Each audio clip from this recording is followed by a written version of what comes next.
Hi there, welcome to Talking Radio podcast. Today we are going to be discussing Aeronautical Radio Station Operator. Aeronautical Radio Station Operator refers to a ground-based unit or an offshore unit. We're going to focus on both and give you a brief explanation of each. My name is Dylan Kemlo, and today's topic, it covers a variety of disciplines, and it will take us through a number of podcasts to introduce you to that particular operator and the tasks that they manage. And the focus is somebody that communicates on an aeronautical frequency from a base station. Now, the aeronautical radio station operator facilitates various tasks, one of them being an operator sitting on the ground, communicating with air traffic and passing them relevant information. This information comprises of topics such as expected time of arrival, fuel to be uploaded, number of passengers that are going to be transiting, etc. The pilot communicates in this instance with that person on a separate frequency, and that operator on the ground will manage the information accordingly. Let's break up the various disciplines involved under this topic and give you a brief explanation of each. So we're going to start with what's more commonly termed the base operation. Base station operator is a person that's passing information to a commercial aircraft or a charter aircraft. This information is relevant to the flight with regards to persons on board, fuel to be uploaded, expected time of arrival, etc. The communication that takes place between the pilot and the base operator in this instance is on a separate frequency assigned to that operation and does not interfere with any other operational frequency. In other words, information that's relayed on this frequency is pertinent to that flight itself, and the information is then transmitted and managed accordingly by the operator on the ground. So in addition to the voice communication on frequency, they'll be taking care of various administrative tasks as well. And this function forms part of their duty. In this podcast, we're just focusing on the fact that such an operator exists. And in later podcasts, we'll define each of these disciplines as we progress through this Talking Radio series. The next person that falls within this category wish to communicate with the air traffic controller in order to, for example, tow an aircraft, do a runway inspection, or maneuver the vehicle on the airfield during operational management by the ATC of air traffic. In order to do so, they need to communicate with ATC and advise the ATC of their intentions, and the ATC will give them further instructions. We then move on to the next discipline that falls within this category, and that operator is utilized in disaster management situations. In this instance, a procedure is followed for a disaster that takes place within a certain category, and the person that's manning the frequency is communicating with all other operators involved in the disaster itself. This is a very stressful position and a stressful time for the person that is manning that frequency, because just like the base operator that we mentioned earlier, that individual has additional tasks that they need to manage while communicating on frequency. In all these disciplines that we've mentioned so far, radio telephony plays a huge part in their communication on the designated frequency for their particular operation. And that individual needs to have a good command of RT for that specific function.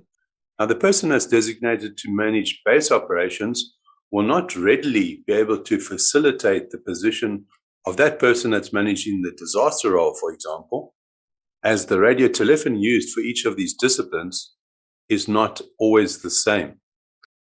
So always remember, if you're a person that's facilitating the base operations for communication between ground to aircraft in a daily operation, that if you undertake the duties of the person managing a disaster, that you would need to familiarize yourself with procedures associated with disaster management, and that you would need to do a specific course in this regard prior to communicating on the frequency. Each state has their own procedures with regards to these disciplines and the licenses that need to be obtained. However, the procedures that are followed by each of these disciplines is very much the same throughout. So it's important to remember that if you're going to communicate on that frequency, that you're trained to do so. If you have a pilot's license, for example, you would be able to manage the frequency in most instances. However, you would still be in unfamiliar territory in terms of the procedures that need to be applied. The next operator that falls inside this category is that person who manages offshore operations. In this instance, this is communication between the helicopter that is flying to and from an offshore installation. The offshore installation could be an oil rig, it could be a tanker, it could be any vessel that is at sea that's able to facilitate a helicopter on its deck. In other words, it has a heli deck for the helicopter to transit to and from. Again, this individual is managing a unique situation. So if they've come from land-based operations and they transit into offshore-based operations, they need to familiarize with the procedures that are involved with that particular discipline prior to communicating on frequency. All communication on this frequency is important, and the person who manages that frequency needs to ensure that they follow procedures assigned to that particular discipline. When the helicopter transits to and from the offshore platform, the communications between the helicopter and the operator that's going to facilitate their arrival is all managed on an aeronautical frequency, even though we are now moving into a marine environment.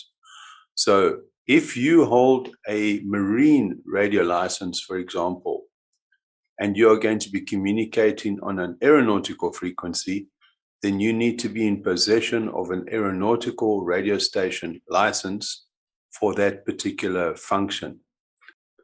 The state that you're going to operate in will have the necessary procedures that need to be followed in order to achieve this particular license. In certain instances, this particular discipline is seen as a certification and not as a license. So as a licensed operator, you do not need to do any refresher training, but as a certificated operator, you may need to do a refresher course every certain period of time, for example, every 2 years.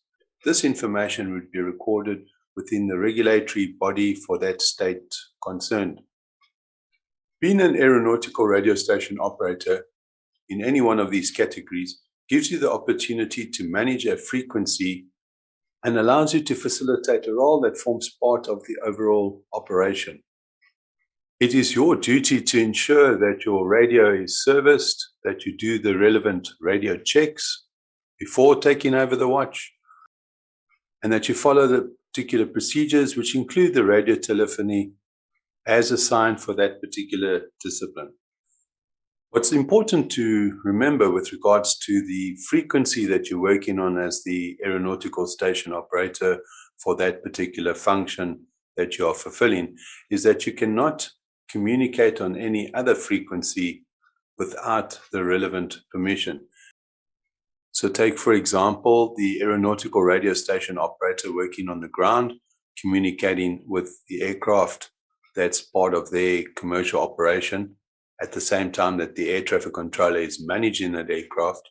The aeronautical radio station operator cannot change frequency to the live frequency with ATC and ask them a question such as, confirm you are in communication with this aircraft.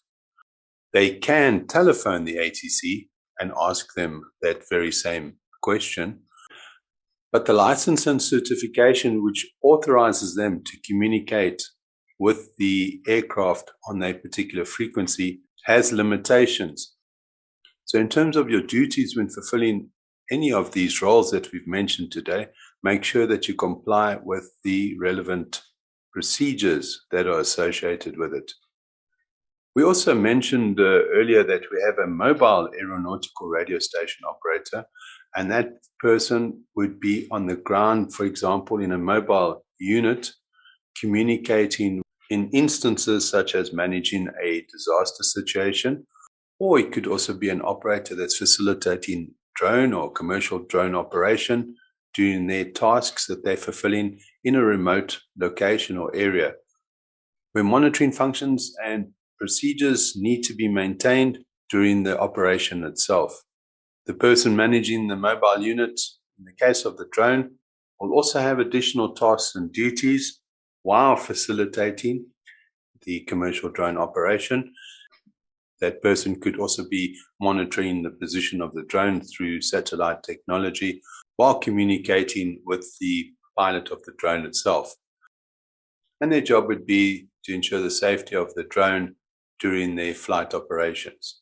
So to summarize this podcast, the aeronautical radio station operator communicates on frequency and provides a service specific to the role that they are fulfilling for that particular discipline. All radio telephony that is used during these operations forms part of a procedure that ensures a safe and smooth operation when managed accordingly. That wraps up this podcast on Aeronautical Radio Station Operator. Thanks for joining me today. We will unpack each of these disciplines in future podcasts and look forward to seeing you in the next one. Take care and chat soon. Goodbye.